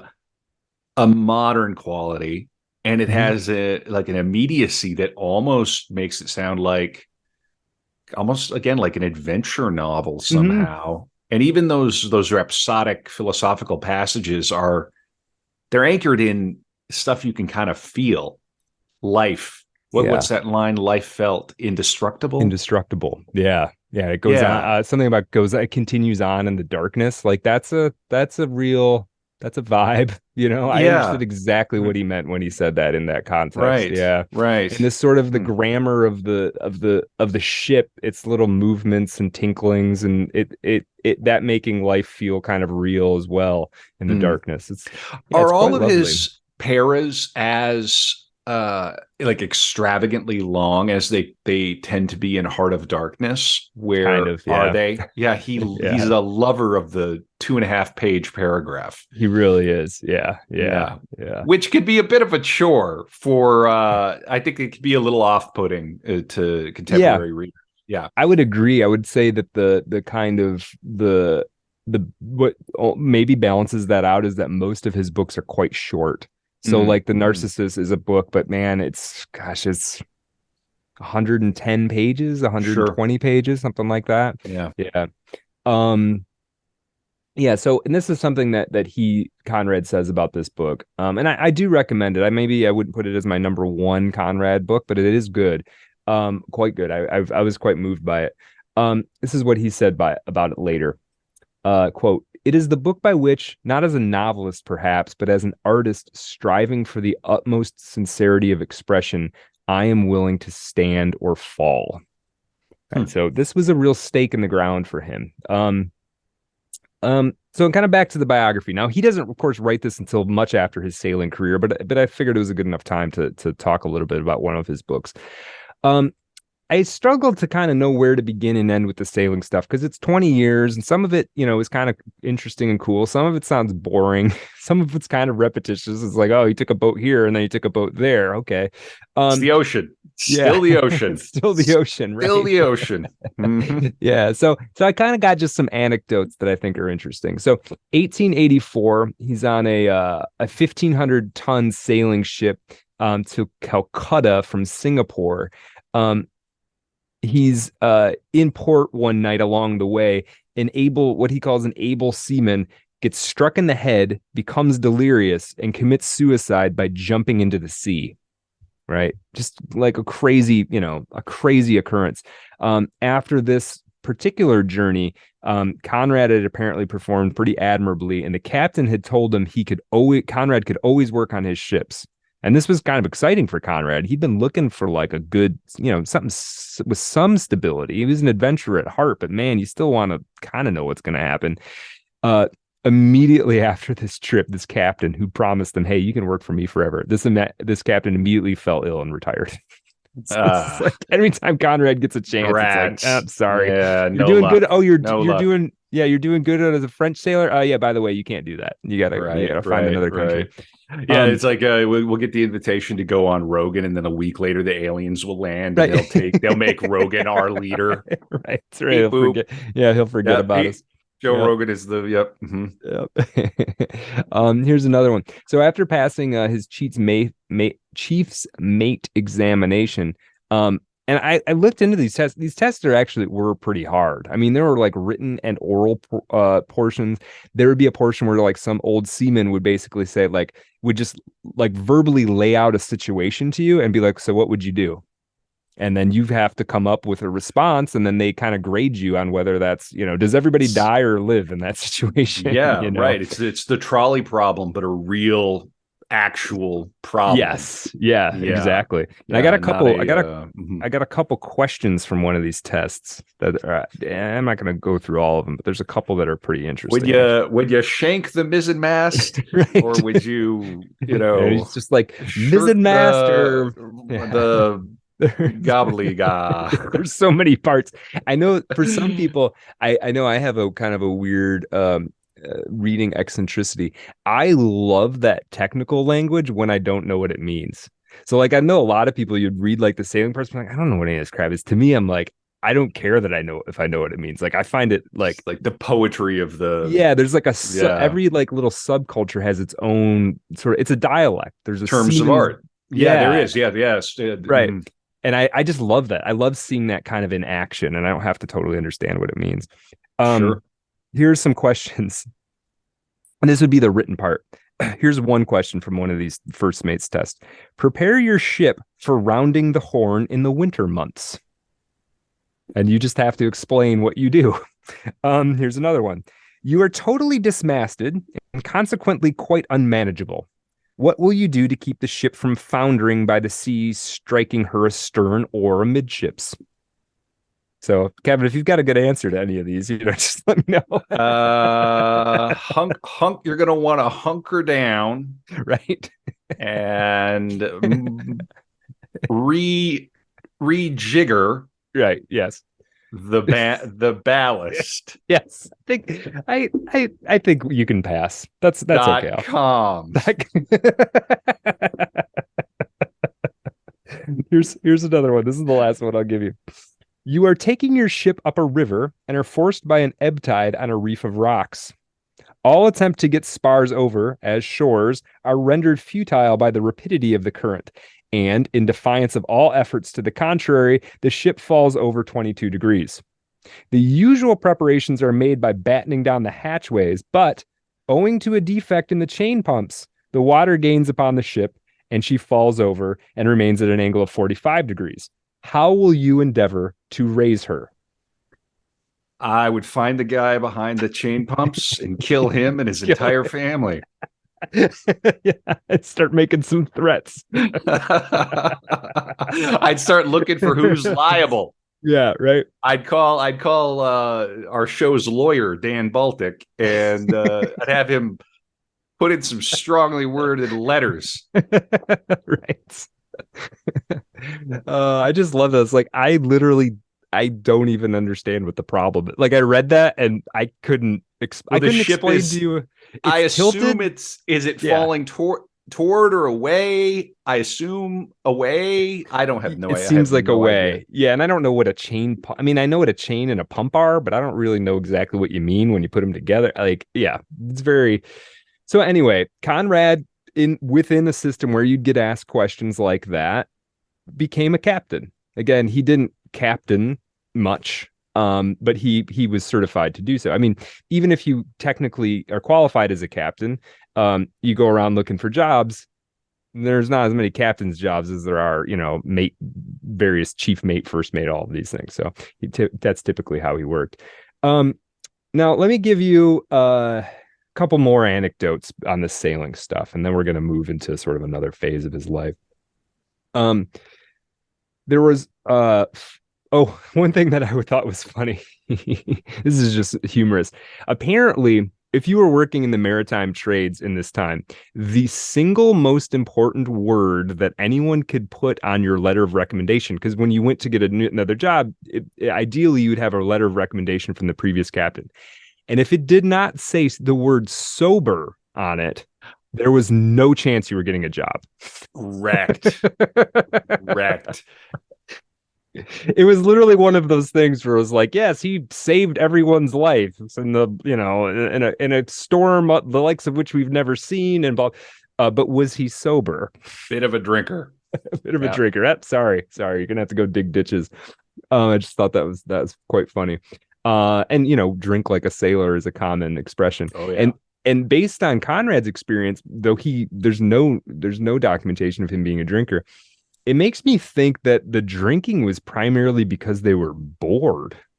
There's just nothing to do most of the time, right? I can see that. Yeah. Yeah. Hmm. Another couple anecdotes. In 1887, there's 4 months in 1887. Conrad works. He does these 4 round trip voyages between Singapore and Borneo, which is those are in 1887. What are those places like? I have no idea. Um, these trips into the Malay archipelago give him an inspiration for the story, The End of the Tether, and his 4 early novels. So his 4 early novels are all kind of set in this place, which you can imagine how exotic that was to the typical European reader, right? Um, these books were All Mayer's Folly, An Outcast of the Islands, Lord Jim, and The Rescue. The Rescue didn't get finished until later, but it's the 4th novel that he worked on. It was here too that in Singapore and Borneo area he would encounter Dutch colonial rule, and he really started to see, this is where he first, now it's not the Congo yet, but this is where he first starts to see how colonial rule by European powers worked. Not just, your neighbor oppressing you, but like, what is this sort of economic engine of this thing and what does it do to people? This is where he starts to get his first glimpses of it, and he loathes it. He again, remembering he's not an Englishman, he's a Pole. He's not interested in the English Empire or the Dutch Empire. These things don't matter to him the way that they might to somebody from those places. He's, his father was a revolutionary whose life was ruined by an empire, right? So then see this stuff up close again, I think really affected him. One other anecdote. He's briefly the captain of a small sailing ship out of Bangkok, in which he has this kind of humorous story, which he has to deal with this locally sourced a ship steward who's from Bangkok. And the guy who seems upright at first turns out to be a gambler, an opium smoker.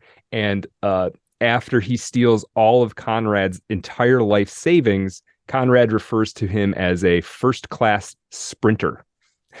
So apparently he tried to chase him down and he couldn't. So this guy, Conrad, didn't have a ton of money, but this guy swiped it all and just ran off into the streets of Bangkok.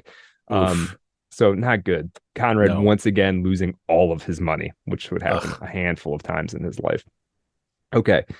I'm going to give you another picture of Conrad. Now, we had that one of him as a boy. He's been sailing for a number of years. Now, this is when he's 31 years old. And this is, who actually give this description? I think this was by somebody who he knew. This is by somebody who he worked with in the Caribbean. This is, sometimes he would be referred to as Polish Joe. That was his nickname on the boats. Old Polish Joe. Old Polish Joe. Did he have a very thick accent? He did. He must have. Yeah. Yeah, we're going to talk about that a little bit. His spoken English was terrible, apparently. He didn't know how to pronounce a lot of stuff. Yeah. Come right on the pod. Yeah, I was going to say he could hop right in this seat. That's for sure. Yep. Yeah. Okay. Here's a description from somebody named Paul Langlois, a local charterer he'd worked with. And so this is a picture we have the picture of him as a boy. Here's a picture of Conrad at about 31 years old. Quote, "He had vigorous, extremely mobile features, which would change very quickly from gentleness to an excitability bordering on anger. Large black eyes, which were as a rule melancholy and dreamy, and gentle too, except in his frequent moments of irritation. A determined chin, a well-shaped, handsome mouth, and a thick, well-trimmed dark brown mustache. In contrast to his colleagues, Captain Korzeniowski was always dressed like a dandy. I can see him, and I can still see him, and just because of this contrast with the other sailors, my memory is precise, arriving almost every day in my office dressed in a black or dark coat, a waistcoat, usually of a light color, and, quote, fancy trousers, all well cut and of great elegance. He would be wearing a black or gray bowler tilted slightly to one side, would always wear gloves, and carried a cane with a gold knob. Might have been spending all that money on clothes. As to his character, he had a perfect education.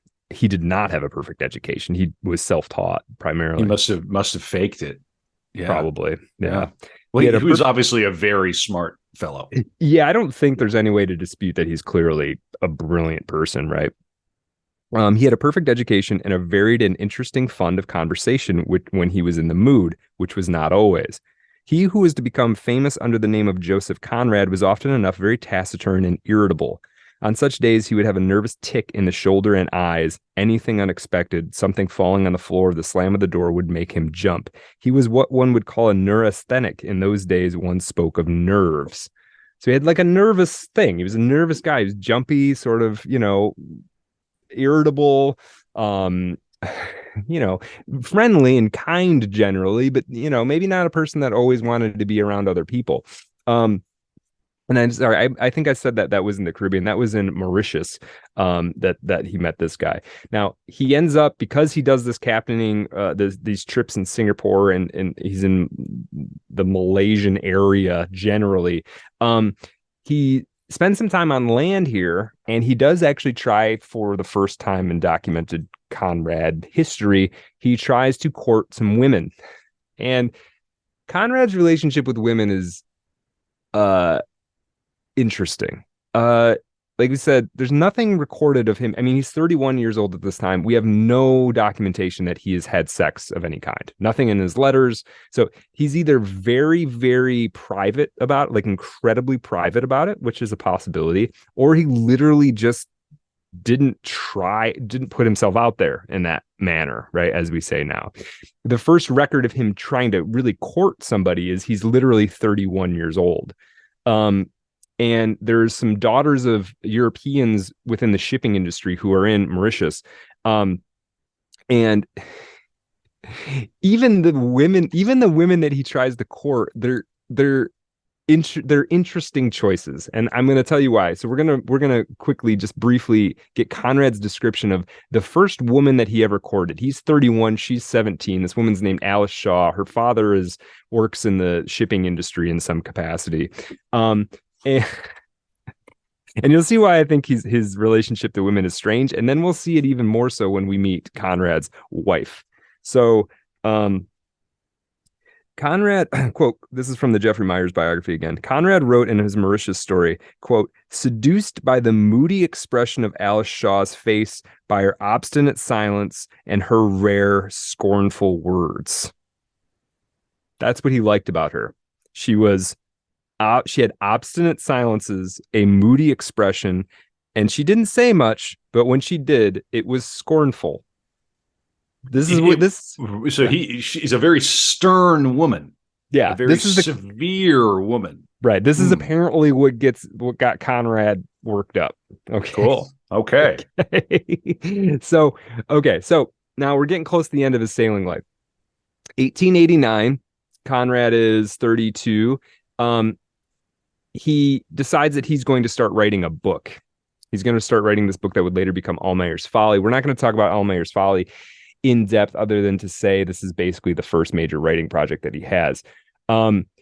He also gets a berth on a ship called the Roi de Belges in Kinshasa. This is the famous Conrad's going to the Congo to work on a steamboat, period, right? Now, I said earlier that Conrad would often have these sort of post hoc justifications for why he did things when you really look at the historical details, it might have just been kind of happenstance. I think this Congo thing is one of them. I guess maybe the better way to think of it is like there's sort of positive reasons and negative reasons why he went to the Congo. So I'm going to give you the negative reasons why he went to the Congo. Okay. And then we're going to talk about the Congo, because holy crap. Okay. Oh yeah. It's going to we've got enough darkness already. We are going into the heart of darkness. The literal heart of darkness. And we're also careening toward hour 3. Not quite yet there yet, but we're getting it in, getting the work done. I'm very excited. I like that you've broken this out into the sailing portion, which is so important. And I'm excited to see what the pivot looks like. Yeah. Yeah. Yeah. So this is just a quote. This is about sort of where Conrad is career and life-wise as he's about to go to the Congo. Quote, the struggle to find a berth was often followed by bad experiences on board. The Tremolino had been wrecked near Marseille. He had been excluded for political reasons from service on French ships, had quarreled with the master of another ship and lost his deposit, had been exploited by the mad captain of the Europa, another ship. He had not completed the round-trip voyages on the Palestine or on the Riversdale. He had a series of disasters, including an explosion and a fire on the former, and had been dismissed with a bad recommendation by the drunken master of the latter. He had been injured by a flying spar in the Highland Forest. That one was kind of his fault, but it still happened. He was like laid up in bed for weeks. Had resigned from the Vidar and from the Otago. The Otago was the ship he briefly captained in Bangkok. Conrad had commanded an ocean-going vessel in eastern waters. Oh, yeah.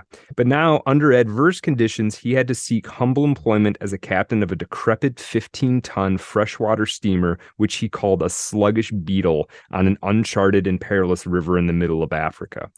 So one way of looking at this is like his career had just never really taken off, and this was the best opportunity, was to work on this steamship in the Congo. Now, the sort of the positive side of this, right, this is a quote from Conrad. This is him justifying it in hindsight in some ways. At 10 years old, he had looked at a map of Africa, put his finger on the blank space that represented the unsolved mystery of that continent, and vowed to himself with, quote, absolute assurance and an amazing audacity, when I grow up, I shall go there. Right. And I kind of respect like taking occurrences of your life and making them into your mythos. Like, I'm cool with that, right?